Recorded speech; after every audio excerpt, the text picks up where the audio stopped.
Welcome to Robotics Roundtable on News Talk Sports 94.9 WSJM, featuring area robotics teams and special guests in the robotics world. Robotics Roundtable is supported by Berrien Springs Public Schools, together inspiring students to think, learn, achieve, and care in a global community. Cook Nuclear Plant. Explore careers at aep.com/careers. South Haven Public Schools, inspiring success in learning, leadership, and life. And Lakeshore Public Schools, supporting and offering STEM education, science, technology, engineering, and mathematics, grounded in tradition, committed to excellence.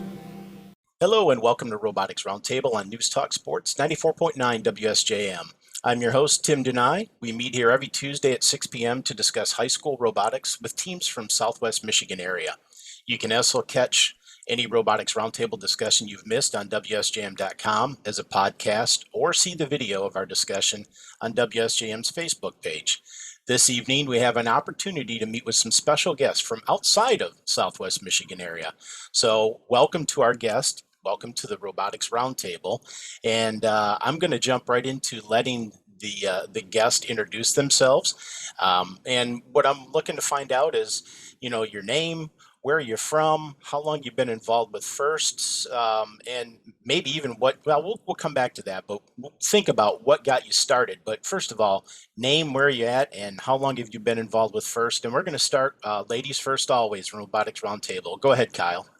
Hi, I'm Kyle Hughes, and I'm from Clarkston, Michigan, which is over in the southeast Michigan. And I've been doing Team Rush for 25 years. This is our 25th year. Excellent. 25 years. 25 years. That's amazing. And then our other guest, Scott. And I'm Scott Heister. I am from Ann Arbor, Michigan. I actually worked in Ypsilanti, Willow Run in Ypsilanti for doing robotics there for 23 years. And I'm now a MySTEM director for Southeast and South Central Michigan. So both of you are double the number of years I've been involved. And when I bump into people in the area, they're like, wow, you've been doing that for 11 years. I'm like, it's nothing. It's child's play. You got to meet some people that have been doing this much longer. I'm sure during that time, there's been some awesome things that have happened to you guys along the way. But first, tell me a little bit about what got you started. How did you become aware of FIRST? And what brought you into the program? Kyle, we'll start with you because you have seniority with 25 years. Well, 25 years ago, I was teaching an engineering class. I'm not an engineer. I'm a math degree. I got my math degree from Michigan Tech. And so I had to teach this engineering class, and my husband was with me. And one of my students on cross country happened to come back from the awards night and said, hey, there's this thing called FIRST, and they need a team, and they need a school. Can we do this? And I said, we could do this for 6 weeks. That's okay. That's not a problem. That's back when it was supposed to be 6 weeks. My husband wanted nothing to do with it whatsoever. He didn't want anything to do with high school kids.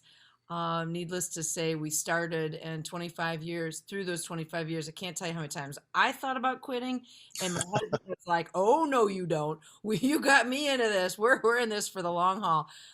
So I did this as a capstone project for a class. And then when I saw what it did for kids and the community, I couldn't let go. It was just amazing. You mentioned part of Team 27 Rush, the acronym RUSH. What is that? That stands for Respect, Unity, Spirit, and Heart. Excellent. Excellent. I think I knew that before, but it's good to share with those who aren't familiar with some of the team numbers or team names.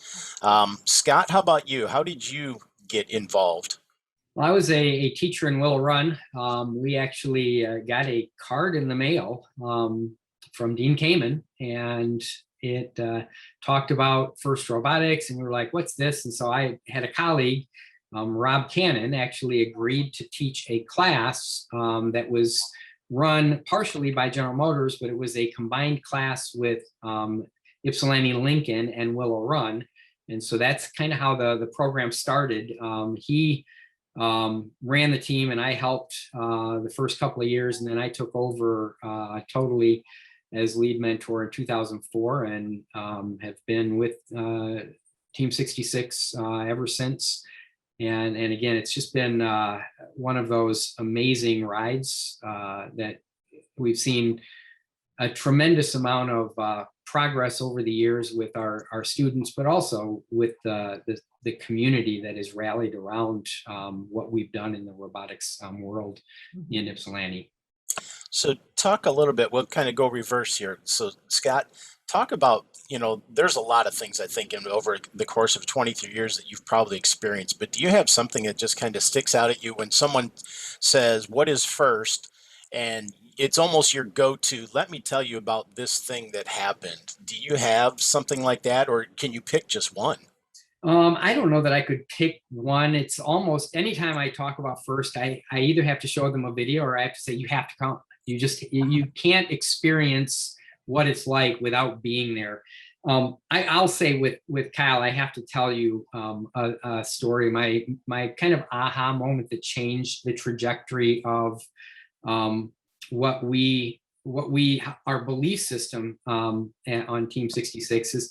The year you guys won chairman's and did the video where you came walking out of the plane all dressed as like 007, and I was sitting in there with in the audience, and we're just like, yeah, like we don't have the money to do that, we can't do that, there's no way we could do that. And we scrap for every dime, we go out and collect bottles off the street, and there's we can't send kids to Washington, D.C. and fly them on planes and what have you. And about 10 minutes later, we looked at each other and said, why can't we? And it changed that whole deficit mindset that we had. We changed to an asset mindset. And, it was just a few years later, we were taking a group of 11 kids to China for 2 weeks. And, and that was all came about. Literally, we had 6 weeks to get passports, visas, and inoculations for kids, and raise $60,000 to take kids to China. And when we got the invite, it was no longer, we can't do that. It was, how are we going to do this? How do you find a way? That spirit is something I've picked up from students. I know I've pulled that into my professional career, because I'll talk with students as a judge, and you just try to encourage.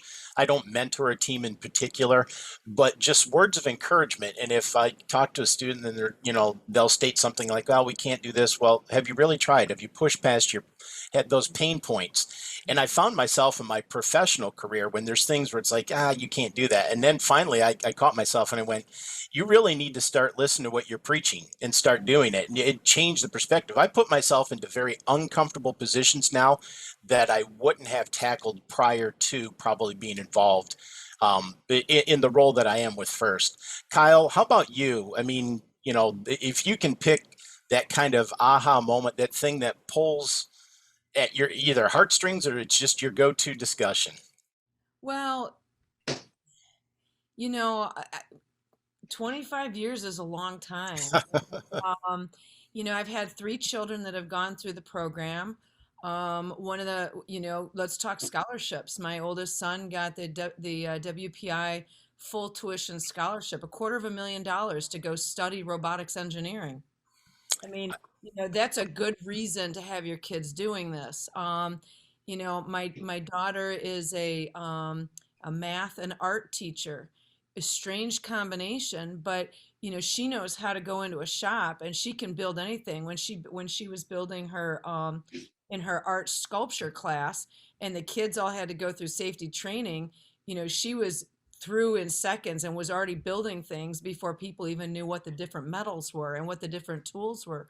So, and then looking at my youngest, who was my driver for 4 years, who helped our team win a state competition and a world championship, and to see, as a parent, I have seen like immense opportunities for my kids, my own children. So Mm-hmm. if someone asks me, what is this first thing? I say, well, it's a robotics competition, but it's about being part of a team. It's about being part of something bigger than yourself. It's about doing the right thing. It's about being part of the community. It's about making a better world. That's what this is about. The robot is only a couple months now, but the rest of the year, we are, COVID hit last year, and our team, my kids, my students said, well, how are we going to do summer camps? And I'm thinking, let's not. They said, no, we got to do stuff for the younger kids.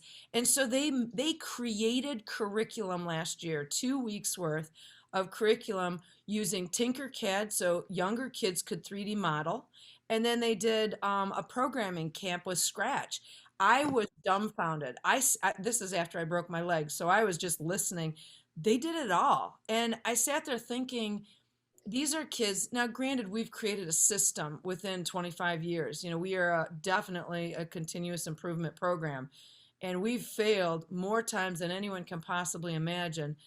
But the kids are part of this system, and so now they're doing it. And why shouldn't you do that? Why isn't everybody providing this opportunity for kids to let them be a part of something bigger than themselves? Um, Yeah. I don't have a go-to. I sat here and I panicked. You don't have a go-to. You for somebody who doesn't have a go-to, that's a lot of go-to right there. So that was excellent. It's my life. Thank you. That's good stuff. So we're getting about the point of time where you had to take a commercial break. So we're going to pause for a break. And when everyone comes back to this show, they're going to get to meet a team. But you and I, the both of you and I are going to get together, and we're going to talk, and we're going to add a little bit of content for next week's show. We're going to talk about the specialties, your career paths, and how those have been affected by this passion that you both have for FIRST. So this is Tim Denai with Robotics Roundtable on News Talk Sports 94.9 WSJM. We'll be right back.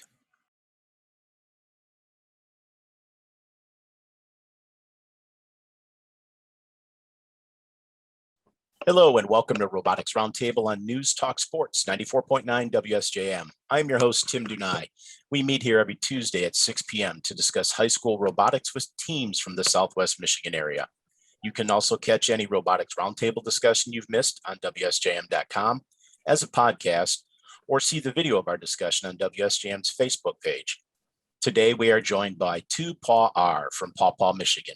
In the world of FIRST Robotics, every team has an assigned team number, and they are Team 5462. Wave to the camera. How you guys doing today? Pretty good. Pretty good. Good. Hey, I appreciate you taking some time to be with us. We'd love to meet in the studio, but still, you guys are at least keeping the spirit. Is Robotics Roundtable, and you are actually around the table. So it's good to see that. Want to thank you guys for taking time to get together with us, and want to dive right into things and have the students introduce themselves, your name, how long you've been involved with FIRST, and what grade that you are in school. And we'll start with let's start with David. Hi, my name's David. I am a junior, and this is my first year with robotics. Okay. So excited to start. Excellent. And just go around the table. Cool. My name's Nick. I'm a senior, and I've been involved for 5 years now. This is my 5th year, and I'm one of the captains. Excellent. So 5 years. So you did middle school then, obviously. Yep, for 1 year. Very good. Very good. Hi, my name is Emily. I'm a junior this year, and I've been a part of robotics for 4 years now. Okay. And next to Emily. Hi, my name is Olivia. I am also a junior, and this is my 2nd year in robotics. Okay. And Yeah, my name is Mackenzie. I'm a senior. This is my 5th year.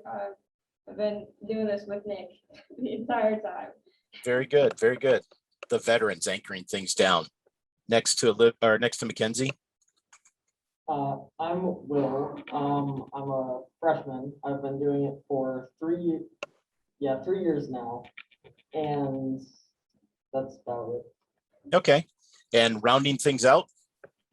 I'm Tyler. I'm a sophomore, and this is my 2nd year with robotics. Okay. And all fair to say you're all at Paw Paw High School, correct? Yep. Okay. And behind the curtain, as we were kidding with the students beforehand, there always has to be somebody who keeps everything on track. So if you want to step out there, the mentor.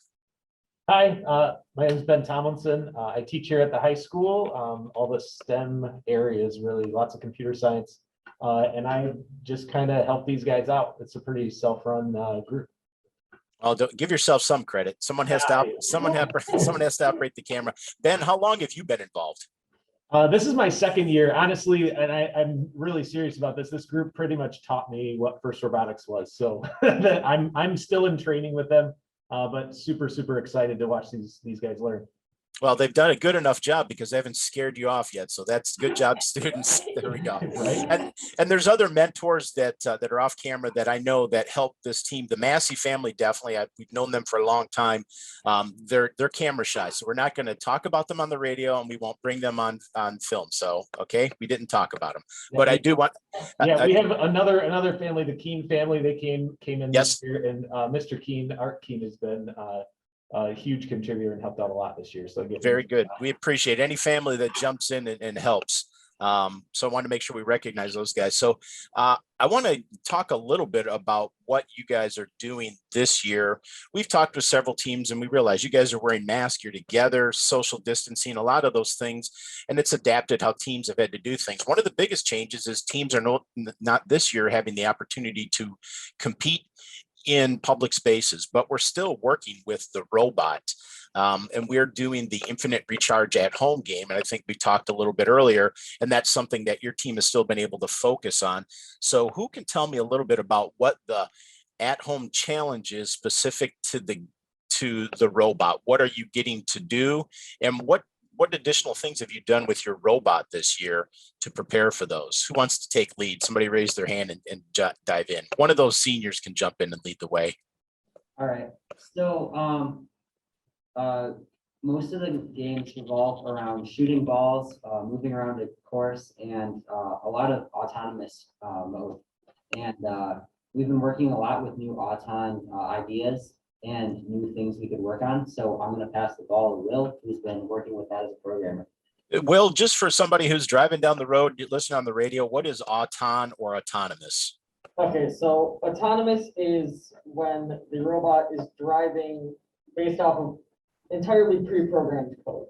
Okay. What you do is you set the robot up on the field, wherever that may be, for whatever game, and then you just hit a button, and then it just executes whatever you've written. Like, you can't interfere with it at all. As opposed to when the drivers and operators are controlling it in teleop mode, correct?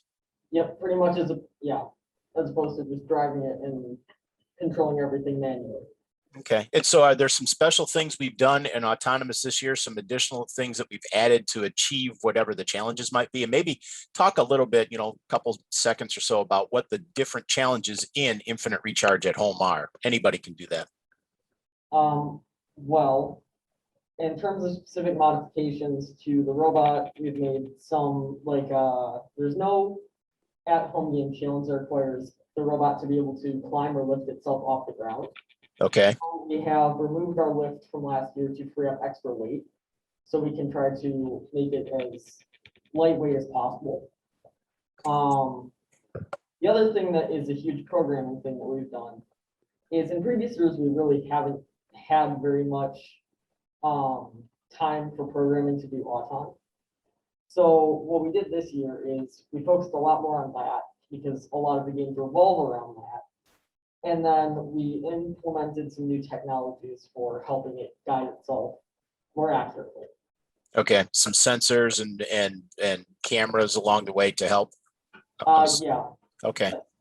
What about from an electrical or a build standpoint? Are there some different things that you've done, enhanced? I mean, we removed the climber, so that means we have weight that we could add for other things and features. So who wants to talk about anything electrical or build wise that we did? And let's do somebody else besides Nick and Will. Let's get others to chime in. Yeah, we've done a lot of stuff with the robot. We haven't done as much as we would if we were building a new robot, but we made a lot of changes to problems we were having last year. Like, we separated the intake from the part that gets the balls to the shooter. Okay. So that we can control them separately. And you guys did that based upon how it operated last year and made some. So then did you go through a design process to say, how can we make it better? And what are the changes that we have to make? Yeah, we talked about that and just went from there. And did you look at, if anyone else wants to add, was there discussions with doing that about the build pieces of it, the mechanical and the control, the electrical pieces of that had to be taken into consideration? Yes, that was all documented on, Google Meets that we would do to communicate on days when we couldn't be in school. So if there was a day that, no one was in school, we would host a Google Meet, which for us was Wednesdays. And Okay. then we would discuss, and both teams would pretty much like go over what one team did and what the other team's got to do so that there would be a clean handoff. When you say the two teams, I thought you guys were on the same team. So Well- which teams are we talking about? Okay, so basically, Papa's doing a hybrid model, which causes half of our students in robotics especially to be on red team, which is Monday, Tuesday. So Okay. those kids for a very long time were just working with other red team kids. Wednesday at Papa was basically an off day. So that means we would be on Google Meets anyway for classes.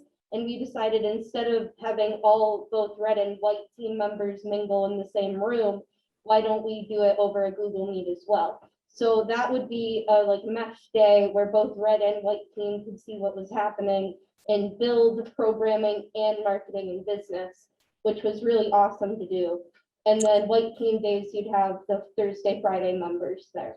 Thanks, Emily. You answered my question before I really got a chance to ask it. And that was, did that make it feel more like more like your team, your overall team, when you guys get to utilize Google Meets to get together? Yeah, the Google Meets were a lot of help, and also it allowed us to get one of our mentors, Sarah Hines, in, and she was able to teach us a little bit more about the engineering process, which was a lot of help this year. And I really can't wait to see how that helps our team in like future generations. I just smiled because I know Sarah Hines from business. We do. I work for Kendall Electric and she works for Rockwell Automation. Our companies work together quite a bit, and Sarah's a great resource for your entire team. So the team has some things that they'd like to talk about, and no one knows better than where they want to go with the conversation than the students. So I'm going to start out with either Olivia or Mackenzie. If you want to jump in and just kind of take us through some things that you guys have been doing together as a team. Alrighty, yeah, so this year we've been focusing very heavily on sort of like a reformation of our team, sort of just putting plans and systems set in place. We've worked really hard on making it a student-focused, student-led team. So we have leadership. We meet very frequently discussing all sorts of different areas and topics of our team to make sure that we stay focused and aligned with all of our meetings. So Mackenzie, the leadership, is that just seniors, or is the leadership a mix of grade levels? Just curious. Yeah, so our leadership team, it's the two captains, myself and Nick. It's also our two co-captains, Emily and Derek. Emily's right there. And we have Olivia right here, our secretary. She deals with all of the organization of our team. So Olivia, I'm just curious, how easy is it to organize high school students to do exactly what you were just talking about? And is it different because it's a club I think that you guys are pretty passionate about? Does that make it easier? Well, there's a lot of different like parts of the team, so it's hard to keep everybody in the know. So basically what I've focused on is like what we've been really trying to focus on, like communication between all of the different subgroups and leaving like good notes so that everyone knows what's happening, so we don't have anyone left out wondering what's going on. Okay. So anybody who's been, involved in the past, with the team, like David, I mean, have you noticed a difference just in the structure of the team? And has it made it easier to kind of know everything that's going on? You don't know all the details, but you kind of know where to go to get the answers. Yeah, so we have this app that we use called the Band app. It's where basically anybody and everybody, including mentors on our team, they can post things, comments, ideas, all sorts of stuff. There are a lot of different chats that we have where people hop in and out to talk about different things. So really, we have a lot of different places where we post and keep everybody up to date. So if they miss something somewhere, they'll find it somewhere else. Okay. In addition to the organizational, and I think that's a great thing to do for, just a business. If you think about it, you guys are a business, to keep yourself sustainable from year to year. What are some of the other things that you've done maybe that help to, it doesn't build the robot, but it enhances the ability to work on the robot, organization of the shop or anything? Who else wants to just go around the table and add some different points there?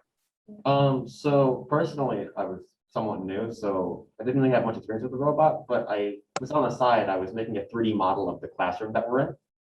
So we have a space that we can look at and kind of plan where we're going to be putting things, kind of measure the room and basically 3D modeled it in AutoCAD. Excellent. Had you had previous AutoCAD experience, David? No, I kind of taught myself using this room, which was a very interesting experience because AutoCAD is very complex. So kind of teaching myself by making it was very interesting. That can be a daunting task. Just the fact that you took it on is pretty impressive, I would say. Who else wants to talk? We haven't heard a little bit here too much from Tyler yet. What do you want to add there to discussion that you guys have been working on? Yeah, this year we took a lot of time to get the 3D printers running. Mr. Keen got all of our 3D printers, all 5 of our 3D printers working so that we could focus a lot on learning how to do that. We have a lot more people that are able to 3D print now. And we actually have a 3D model of the robot that we're going to print for just a souvenir. Does everybody get one, or I mean, is it a small version, or are you going to print the full scale 3D robot? It'll be a smaller version. We'll probably keep it in like a display case or somewhere in the room just for memories, because robots don't really stay around in perfect condition. Oh no, definitely. And that's part of the going out and talking to people. We've done that in the past, is going out and meeting with everyone else in the public who doesn't deal with robotics. So you have to show them the robot. You let people drive it. And I'm sure there's a part, I've never had that experience as anybody who's built the robot, but when you let somebody drive your robot, and you have to wince a little bit when they're probably driving a little bit rougher than you'd like to see them drive it, I would guess. Yeah. So tell me about, as far as the 3D printing, aside from souvenirs, is there anything that you guys can use the 3D printing process for the robot? Yeah, we mostly use 3D printers to make custom sized pulleys that can move stuff around and make brackets for stuff to hold certain things in place. Like we have multiple brackets for the cameras, because we only have one camera right now. We'll have to put it in different positions. Okay. Depending on what we're using it for. I would imagine there'd be some cost savings by being able to do that, as opposed to buying off-the-shelf parts that would help you. Now you can spend that money on something else for the club, correct? Yeah. Excellent. Who wants to add anything additional there that you guys have been working on? I know there are still some other points you wanted to cover. Will? Yeah, so I just want to say, honestly, programming has come a long ways here, and I'm really happy that I've been able to teach 2 other sort of like apprentice programmers that have ended up helping me a whole lot in these last about week and a half, trying to get things around for at-home games. Both of them are honestly really good, and they listen, and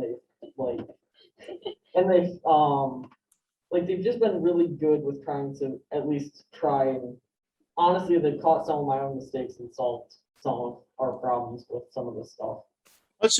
I guess that's just an example of the fact that you've done a good job in teaching them. If they've caught your mistake or mistakes, and be able to, the benefit of working in a group is you do those things, you catch each other, and you know that they're listening, they're catching it. And also, it's a credit to you that if you can recognize that and not get offended by the fact that they've caught a mistake. As a team, I would imagine that's a strength that you have as a team. Nick, as a captain, what are some of the additional things that you guys might have been working on, or maybe even just talk about, just as a group, what you've seen in your 4 or 5 years, you said, with robotics, how this structure change and this communications, how it's made the team stronger? Yeah, so like what Will said, with a lot of apprenticeship, we've been running that through the whole team this year. Like with David, brand new to CAD. He's figuring it out and stuff, and we were there to help him if he had a little bit, so he could run by us and stuff. And we've been doing that with like build, different projects. Tyler headed up his own building project this year. There was a lot of stuff with CAD, with programming, business as well. Natalie, one of our programmers, was also doing a lot of business. So Emily and Mackenzie were helping a lot with that. So this year is all about teaching and implementing new processes, like the engineering process from Ms. Hines. So I'm curious about this one last thing, and then we'll pause for a break. But all this work that's been done to come up with this structure and defining the team, how have you recorded that to make sure it's not just a project for this year, but becomes a living document, how you continue to move forward? Anybody wants to add on that? So a lot of the, I guess you could say, business areas of our team, we have a full like Google Drive within our school system, where anything that anybody writes down, you can just like search up the name for it and it'll be there. Excellent. So we've got something that can be searched, it can be looked at, and it can be referenced from year to year. And that's really what I was looking for. Kudos to you guys, because it sounds like there's been a lot of work been put into that. And it's good to recognize that if you do all of those things, it can only make the team that much better and stronger. We've reached the point in the show where we like to let the students, the mentors, give a shout out to somebody, anybody, a group of people that have kind of helped them to get to where they are in their life, whether it's robotics or schooling or whatever. We just, it's an opportunity for them to show a little gratitude. So we're going to start around the table. We're going to go with Tyler first. Why don't you give us a shout out? Oh yeah, Mr. Keen, he's been great helping. We only had 2 3D printers running last year, and now we have all 5 going up and running. It helps us get things done faster and we'll be able to get more done. And as we talked about earlier, it's become a key piece of your team, having the 3D printing capability. Will, how about you? For my person, I would say is probably Mr. Keen's oldest son, Austin Keen. He is actually at college at Michigan Tech, if I remember correctly, studying programming. Okay. So he came back about probably 2 weeks ago and helped us out with some of this stuff. And just showed me some better ways to do things, since this is actually my first year actually knowing how to program.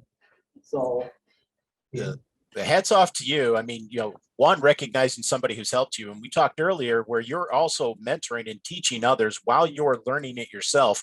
That's actually pretty impressive. How about you, Mackenzie? All right, I'm gonna say shout out to my mom, honestly, because half of the ideas that I have, she's just pushed for me, like forward to sort of get them out there for the team. So you have an idea and she encourages you to run with your idea. Okay. Yeah. And your mom has a name, right? Yeah, and Massey. And Massey. Okay. And we're going to assume that Dad helps with the other half of the good ideas that you have too. So, Olivia, how about you?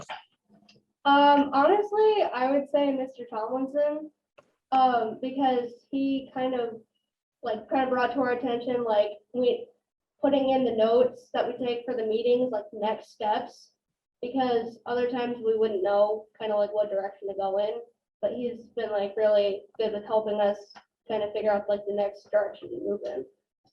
Excellent. Plus, he's also the camera operator today, so there's some credit for that too. So, Miss Emily, how about you? I'd also have to say Mr. Tomlinson. He's always been a great support to not only marketing, who in the past have had some struggles, but also safety as well, especially in this year with COVID. He's constantly been researching all of the ways that we can keep our students safe, and it's just incredibly important to have that support. It's also incredibly important that the students recognize that effort that he's done and the reasons he's done that, so that you guys can be together. Is there anyone else, Emily, that you want to add onto that? Oh, and also Dr. Fauci, because his research is pretty awesome. Very good. That's the first one we've had for Dr. Fauci, and I want to make sure we got that. Nick, how about you? I'd like to thank Ms. Hines for coming in and talking with us about engineering process. As the side of captainhood that deals with all the building and everything, The engineering processes that we obtained from her, that we've been using have really increased our output of what we've been building and increased its effectiveness. So thank you. Excellent. Thank you. Thank you, Sarah Hines. And David, how about you? I would also like to thank Mr. Tomlinson, mainly because he was my computer science teacher and he kind of introduced me to robotics. So I kind of came in one day and I had a lot of fun. And he kind of introduced me to this whole system. Are you angling for a better grade? Is that what I just thought I heard? Maybe, maybe, you know. We can start next week. Very good. Very good. Mr. Tomlinson, Ben, if you'd step from behind the camera, how about shout outs that you'd like to give? Oh man, where to start? Well, we have a lot of sponsors and they're on the back of our shirts. I don't know if somebody can show those off, but some local communities, Lounsbury every year is probably our biggest supporter. So we wanted to give them a shout out. And Entergy. Entergy was really awesome this year and donated not only enough safety glasses for every student to have a pair, but also hearing protection and like no fog for the safety glasses as well, which is really helpful when you're trying to like layer on your glasses and your mask. Yeah. I will say this everyone that wears glasses all the time, and now that everyone's gotten familiar with wearing glasses and masks, now those people are starting to appreciate, what we've had to deal with all of our lives when you put on a scarf outside in the winter. So I think our biggest shout out though, for me as a staff member here is our building administration. Mrs. Southworth and all of our custodial staff has done pretty much anything we've asked. We even right now we have our whole commons area, which is as soon as you walk in the school, it's like taped up and we have decorations all over. And she was just like, yep, as long as you clean it up afterwards. So we're having a party for our at-home games and having a good time. Excellent. So I want to ask a question. I want to pose this one to Ben. Tell me what you have seen the team do that they probably didn't think that they would get to do, that they would get to a certain point, but you as an instructor and as a mentor, you knew that they would eventually get there and that you being able to watch them get there. Can you talk a little bit about that? Well, so I'm going to kind of turn your question sideways here because they've, like I mentioned earlier, they've taught me just as much as I've taught them. I am by no means, a coding expert or an FRC expert. I'm good with the process. And so bringing the processes of, organization, how to, work with each other, collaboration, those sort of things. But what I'm super impressed with this group is how fast they pick up on good processes. And so they know something's good when they hear it. And they've taken pretty much everything and run with it. And so, we've had times where, where I can't be here or something, and I have absolutely no fear to not be present when something needs to happen because their processes are solid. They know who to talk to. So I don't know if they even realize that, but we had an episode yesterday where I was sick and I couldn't be present, and I was like, you guys got this. And so I don't think that in the past that would have come to fruition. So they've nailed everything. This season has been a tremendous success, even though we most folks would kind of consider it a lost season. But we've learned a ton. Yeah, I shouldn't say most folks, but it's been a struggle losing out on the good times, I think the inclination at first is to say, well, we didn't get to do this. And that's just common for all of us. But what I found through doing all of these interviews is it's not the what we didn't get to do, but it's the what we got to do, what we learned, and what will make us better. And then I will say that just through the recognition from the students, even from David fishing for a grade, I truly believe you've probably impacted this team more than you think that you've impacted this team with the introduction of the processes. And the fact that they've taken to it so well is definitely that's a kudos to you. I want to thank you guys for getting together today. This has been an awesome interview. I look forward to the time where I can be at a competition and talk with people in person. But it's great to hear that you guys are continuing to do things that will affect your team and affect you, the students, as you continue on through life. So I want to thank you guys for being here. Once again, this is Tim Dunai, Robotics Roundtable, News Talk Sports, 94.9 WSJM. If it's Tuesday night at 6 p.m., please tune in and listen to us on Robotics Roundtable. Thanks. You guys stay safe. Have a great night.